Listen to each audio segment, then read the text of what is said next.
Em meio a tapetes bordados com ouro e cortinas de seda que sussurravam segredos, existia uma figura que se movia em silêncio absoluto. Eles não eram príncipes, não eram soldados, mas caminhavam pelos corredores mais secretos do Império, onde nem os generais podiam pisar. Eram os eunucos do Império Otomano, e sua origem era marcada por dor, sangue e escolha forçada. Tudo começava longe dos domos dourados de Istambul, em campos de guerra, vilarejos invadidos e mercados de carne humana. Meninos entre 7 e 12 anos eram separados de seus lares, arrancados dos braços das mães ou vendidos por traficantes de fronteira. Os eunucos brancos, de olhos claros, vinham dos Balcãs ou do Cáucaso. Os eunucos negros, com a pele marcada pelo sol africano, eram levados da Abissínia, o que hoje conhecemos como Etiópia. Mas não bastava ser jovem. Era preciso ser forte, inteligente e obediente. Então vinha a prova, a castração. Um procedimento feito em condições brutais, por mãos apressadas, com pouca ou nenhuma anestesia. Muitos não sobreviviam. Hemorragias, infecções, febres. A maioria morria antes mesmo de saber para onde seria levado. Mas os que sobreviviam despertavam para um novo mundo. Um mundo onde não seriam mais crianças, nem homens, mas algo entre os dois.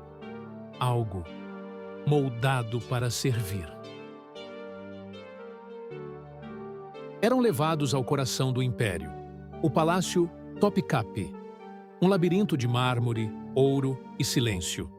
Ali, sua nova vida começava. Recebiam roupas finas, alimentação nobre, mas, acima de tudo, um novo papel. Serem os olhos e ouvidos do sultão, onde ninguém mais podia estar. Eles já não pertenciam a lugar nenhum. Nem à terra que os viu nascer. Nem à vida que deixaram para trás. Sem família, sem desejos, sem voz. Tornavam-se perfeitos para aquilo que o império mais precisava. Fidelidade sem herança. Silêncio com poder. Mas engana-se quem pensa que a dor era o fim dessa jornada. Para muitos eunucos, o horror da origem se transformava em riqueza, prestígio e influência maior do que muitos nobres jamais sonhariam alcançar. No próximo ato, descubra como esses homens sem herança passaram a comandar o Império das Sombras.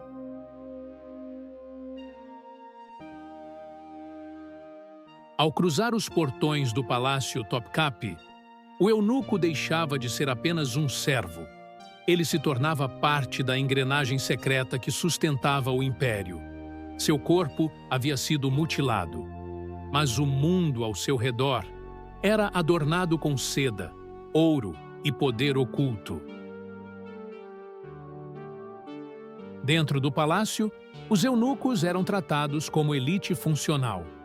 Recebiam roupas finas, bordadas à mão, sandálias de couro macio, joias oferecidas pessoalmente pelo sultão. Com o tempo, os mais leais acumulavam riquezas. Tinham casas próprias, criados particulares, prestígio entre os embaixadores. Mas o que realmente os elevava era a confiança do trono. Eles não tinham família, não tinham filhos, não deixariam heranças. Isso os tornava confiáveis. Enquanto generais travavam guerras nas fronteiras, os eunucos dominavam os corredores do poder, sabiam tudo, viam tudo e falavam apenas quando o sultão mandava. Muitos foram treinados em idiomas, diplomacia e política interna. E não era raro um eunuco saber mais sobre os rumos do império do que o próprio vizir. Alguns chegaram a posições superiores aos ministros.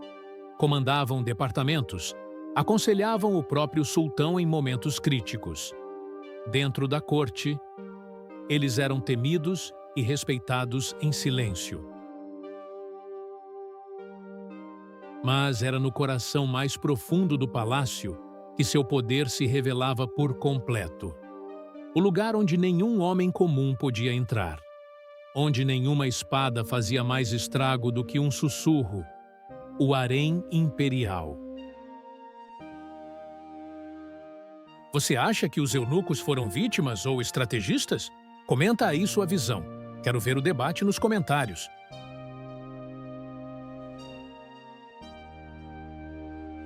Atrás das cortinas mais vigiadas do Império Otomano, escondia-se o harém imperial, um mundo cercado de lendas, um labirinto de luxo, perfume, sedução e disputas silenciosas.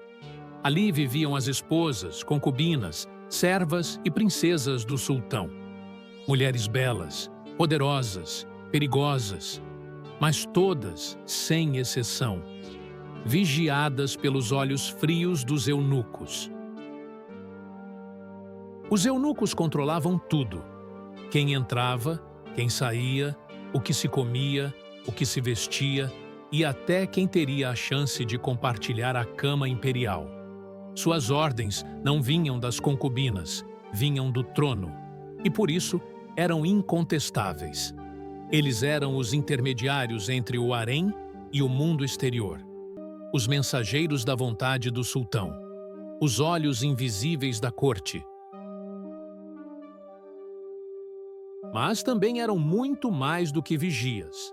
Eram administradores, estrategistas, conselheiros e manipuladores.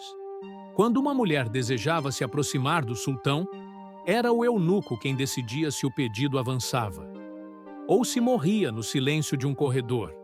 Quando uma sultana queria proteger seu filho, era o eunuco quem levava sua carta ao sultão, ou a descartava no caminho.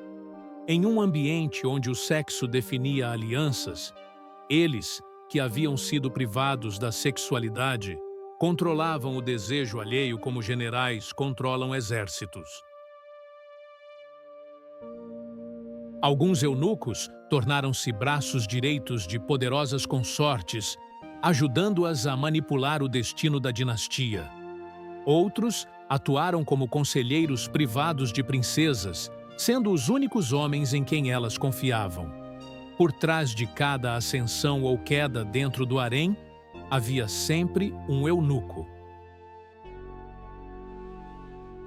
Mas como esses homens sem herança, sem nome, sem passado, se tornaram senhores do futuro do império?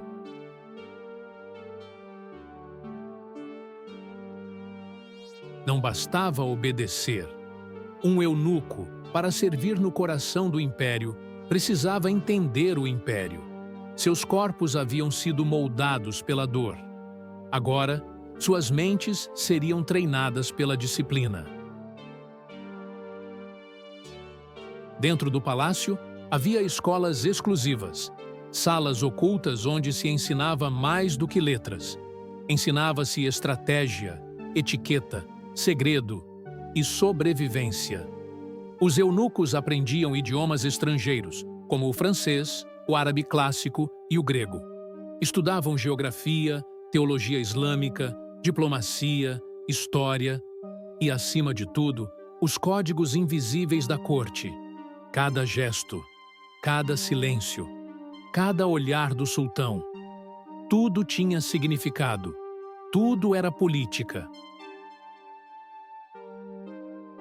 Aos poucos, uma hierarquia interna se formava. Os mais talentosos se destacavam, recebiam tarefas mais delicadas, acompanhavam embaixadores, redigiam cartas secretas, manipulavam encontros entre líderes do império.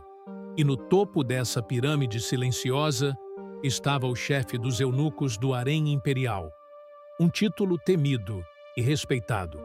Ele comandava centenas de eunucos negros e brancos, supervisionava o harém, mas também os corredores do poder.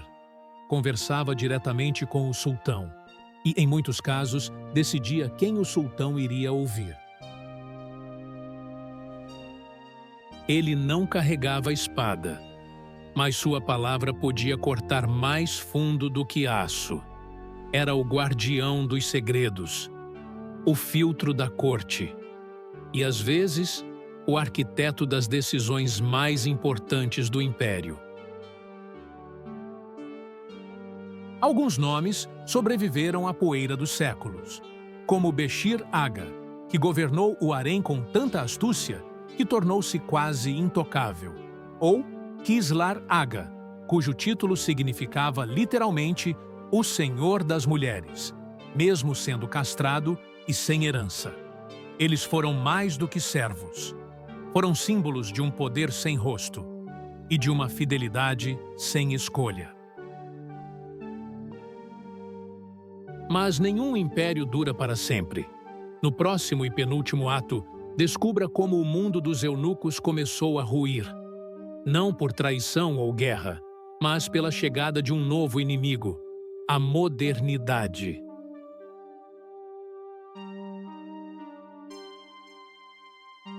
Todo império um dia sente o peso do tempo, e até os muros de pedra que cercavam o harém começaram a tremer.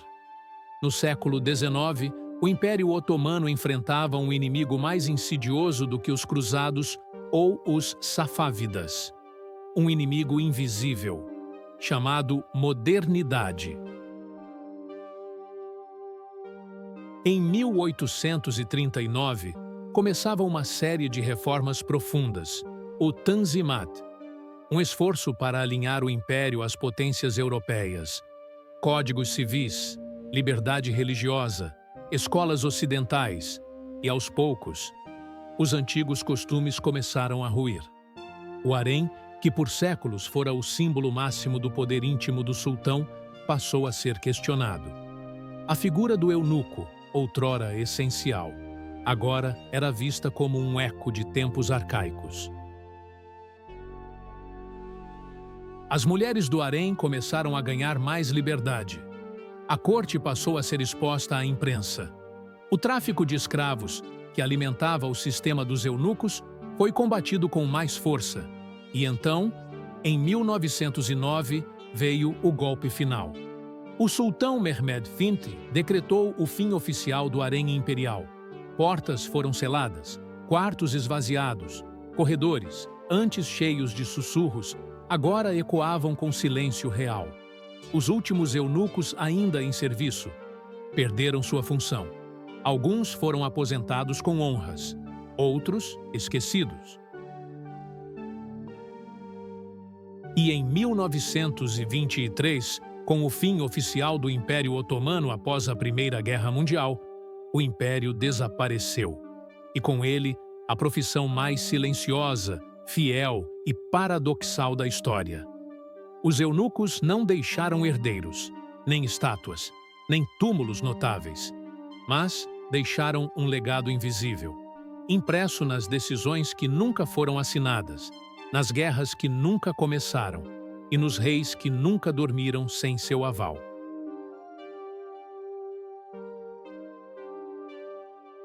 Eles foram homens sem voz, mas cujos sussurros ecoaram por séculos dentro dos palácios mais poderosos do mundo islâmico. Os eunucos não deixaram descendentes, nem estátuas, nem lendas gloriosas, mas o que deixaram foi controle, descrição e memória.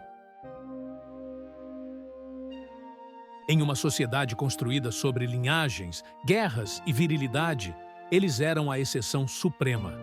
Transformaram a mutilação em poder, o silêncio em influência e a ausência em presença absoluta. Alguns foram tiranos, outros conselheiros sábios.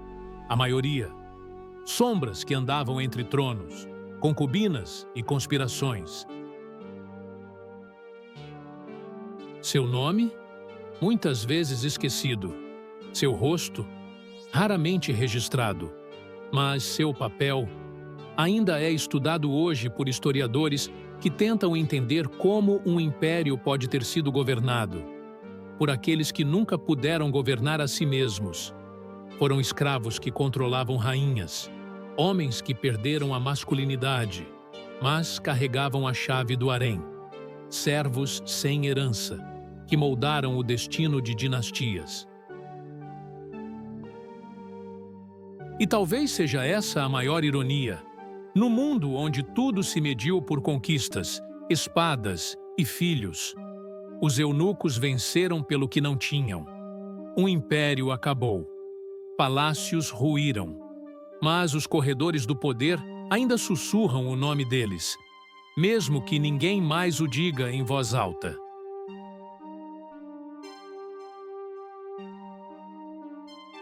Esta foi a história dos eunucos do Império Otomano. Uma profissão que nasceu da dor, mas escreveu seus próprios capítulos com astúcia, silêncio e poder. Se esta história te tocou, curta o vídeo e inscreva-se para mais narrativas esquecidas pela história oficial. E comente: você escolheria viver como um eunuco influente ou como um soldado comum com liberdade? Até o próximo mergulho nas páginas não contadas da humanidade. E lembre-se, às vezes, os fantasmas mais poderosos não gritam, eles apenas observam.